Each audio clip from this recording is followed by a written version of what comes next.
सभी साथियों को कुमार राजेश का नमस्कार। साथियों, आज मैं आपको सिखों के 8वें गुरु के बारे में बताने जा रहा हूँ। गुरु हरकिशन जी सिखों के 8वें गुरु थे। गुरु हरकिशन जी अथवा गुरु हरि कृष्ण जी 5 वर्ष की अल्पायु में ही सिखों के 8वें गुरु बन गए थे। इनका जन्म 7 जुलाई सन 1656 में हुआ था। वे गुरु हर राय साहिब जी एवं माता किशन कौर के दूसरे पुत्र थे। इनका जन्म कीरतपुर साहिब में हुआ था। राम राय जी गुरु हरकिशन साहिब जी के बड़े भाई थे। राम राय जी को उनके पिता गुरु हर राय ने सिख पंथ से निष्कासित कर दिया था। दरअसल राम राय जी ने मुगल बादशाह औरंगजेब को प्रसन्न करने के चक्कर में आदि ग्रंथ की एक पंक्ति में कुछ फेरबदल करके बादशाह को सुनाई थी।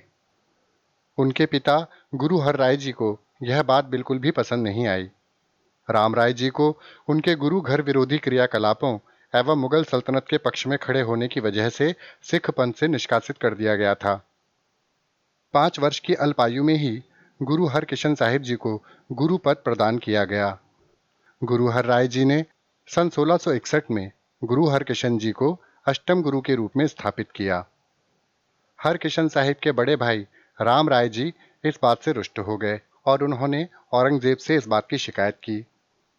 बादशाह ने राम राय का पक्ष लेते हुए राजा जयसिंह को गुरु हरकिशन जी को उनके समक्ष उपस्थित करने का आदेश दिया।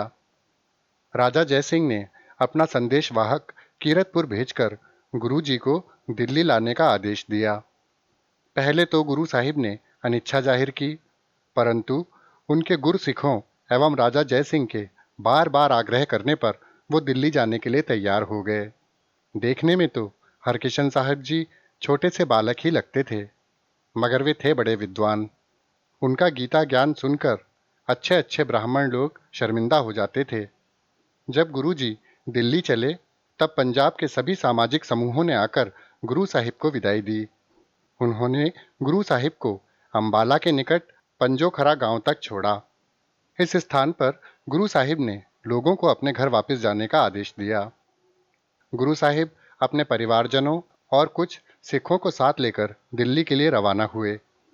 इस स्थान को छोड़ने से पहले गुरु साहिब ने उस महान ईश्वर प्रदत्त शक्ति का परिचय भी दिया था। वहां एक हिंदू साहित्य का प्रखर विद्वान एवं आध्यात्मिक पुरुष था, जिसका नाम था लालचंद।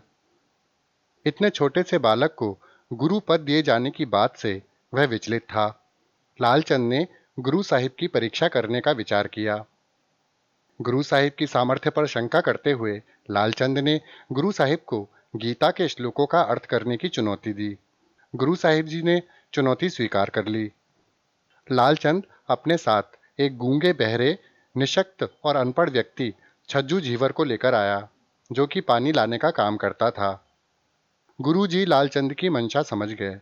गुरुजी ने छज्जू को सरोवर में स्नान करवाकर बिठाया और उसके सिर पर अपनी छड़ी रख दी। अचानक चमत्कार हुआ। छज्जू ने चर्चा करनी शुरू कर दी। लालचंद स्वयं एक ब्राह्मण थे, लेकिन एक साधारण पानी लाने वाले व्यक्ति छज्जू के मुख से ऐसी बातें सुनकर वे चकित होकर मौन खड़े हो गए। छज्जू के मुख से संपूर्ण गीता सार सुनकर लालचंद हतप्रभ हो गया। आज भी इस स्थान पर एक भव्य गुरुद्वारा सुशोभित है, जिसके बारे में लोक मान्यता है कि यहाँ स्नान करके शारीरिक और मानसिक व्याधियों से छुटकारा मिल जाता है। इस घटना के बाद लालचंद गुरु जी के भक्त हो गए। उन्होंने गुरु साहिब को कुरुक्षेत्र तक छोड़ा। जब गुरु साहिब दिल्ली पहुंचे, तो राजा जयसिंह और दिल्ली में रहने वाले सिखों ने उनका स्वागत बड़ी ही गर्मजोशी से किया। गुरु साहिब को राजा जयसिंह के महल में ठहराया गया। सभी धर्म के लोगों का महल में गुरु साहिब के दर्शन के लिए तांता लग गया। राजा जयसिंह के मन में भी एक विचार आया कि गुरु साहिब की विद्वता की परीक्षा की जाए। दरअसल राजा की पत्नी गुरु जी की आध्यात्मिक शक्तियों का परीक्षण करना चाहती थी। राजा ने बहुत सारी स्त्रियों को एक ही वेशभूषा से सजाया और रानी भी वैसा ही वेश बनाकर उन स्त्रियों के बीच जाकर बैठ गई। राजा ने गुरु साहिब के सामने इन सभी स्त्रियों को उपस्थित किया और गुरु जी से कहा कि वे असली रानी को पहचाने। गुरु साहिब ने तनिक भी देर नहीं की और वे एक महिला की गोद में जाकर बैठ गए। यह महिला ही असली रानी थी। गुरुजी ने घोषणा करते हुए कहा, रानी यही है।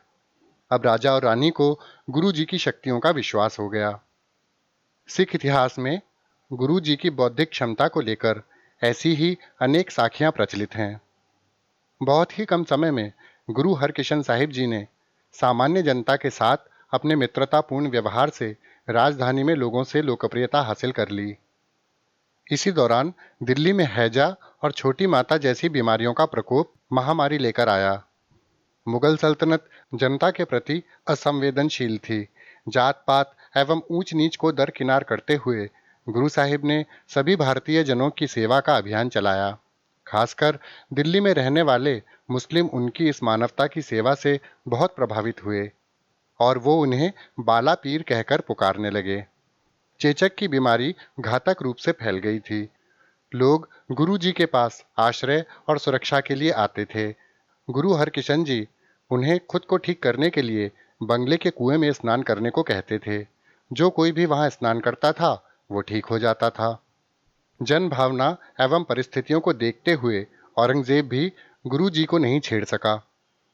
हालांकि औरंगजेब ने राम राय जी को भी शय दे रखी थी ताकि सामाजिक मतभेद बरकरार रहें।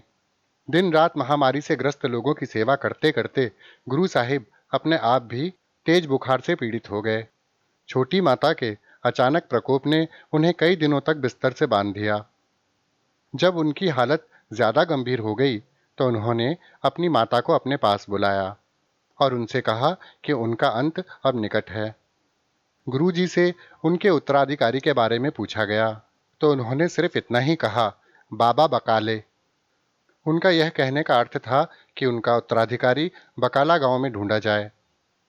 अपने अंत समय में गुरु साहिब ने सभी लोगों को निर्देश दिया कि कोई भी उनकी मृत्यु पर रोएगा नहीं, बल्कि सभी लोग गुरुबाणी में लिखे हुए शब्दों को गाएंगे।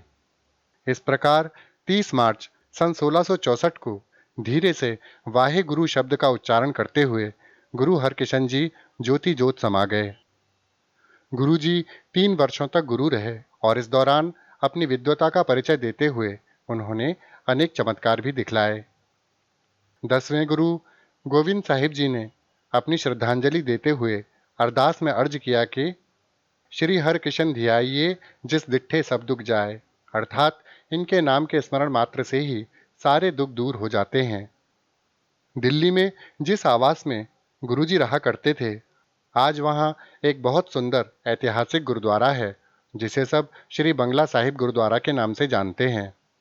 गुरु हरकिशन जी ने बता दिया था कि उनका उत्तराधिकारी बकाला में पाया जाना था। कई लोगों ने इसका गलत लाभ उठाया और खुद को नया गुरु होने का दावा करते हुए बकाला में रहना शुरू कर दिया। इतने सारे दावेदारों को देखकर सिख हैरान रह गए। उन्हीं दिनों एक धनी व्यापारी बाबा माखन शाह लबाना ने एक बार अपने जीवन के लिए कोई प्रार्थना की थी कि उसकी प्रार्थना स्वीकार होने पर वह सिख गुरु को 500 सोने के सिक्के उपहार में देगा। जब उसकी इच्छा पूर्ण हो गई तब वह 500 सोने के सिक्के देने के लिए 9वें गुरु की तलाश में निकल पड़ा। वह बकाला में एक दावेदार से दूसरे दावेदार के पास गया और प्रत्येक गुरु को 2 सोने के सिक्के भेंट किए। वे सभी नकली गुरु 2 सोने के सिक्के स्वीकार कर लेते थे। व्यापारी को यह विश्वास था कि उसे सही गुरु का पता चल ही जाएगा। प्रत्येक गुरु से उनकी मुलाकात हुई और उन्होंने 2 सोने के सिक्कों को स्वीकार भी कर लिया। चलते चलते वह गुरु तेग बहादुर के पास पहुंचे। लाबाना ने गुरु तेग बहादुर को 2 सोने के सिक्कों की सामान्य भेंट भेंट की, लेकिन तेग बहादुर जी ने उन्हें आशीर्वाद देते हुए कहा कि तुमने 500 का वादा किया था और सिर्फ 2 सिक्के ही भेंट कर रहे हो। माखन शाह लबाना फौरन समझ गया कि असली गुरु यही है।